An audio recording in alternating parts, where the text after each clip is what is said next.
அம்மா என் உடம்பெல்லாம் வெடிக்கிறடி. அப்படியே சிலுக்குமா என் உடம்பு ஏனா கருகிறேனடி.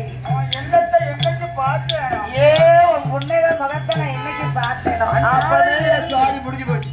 அன்னைக்கே உன் அழகான மதிமை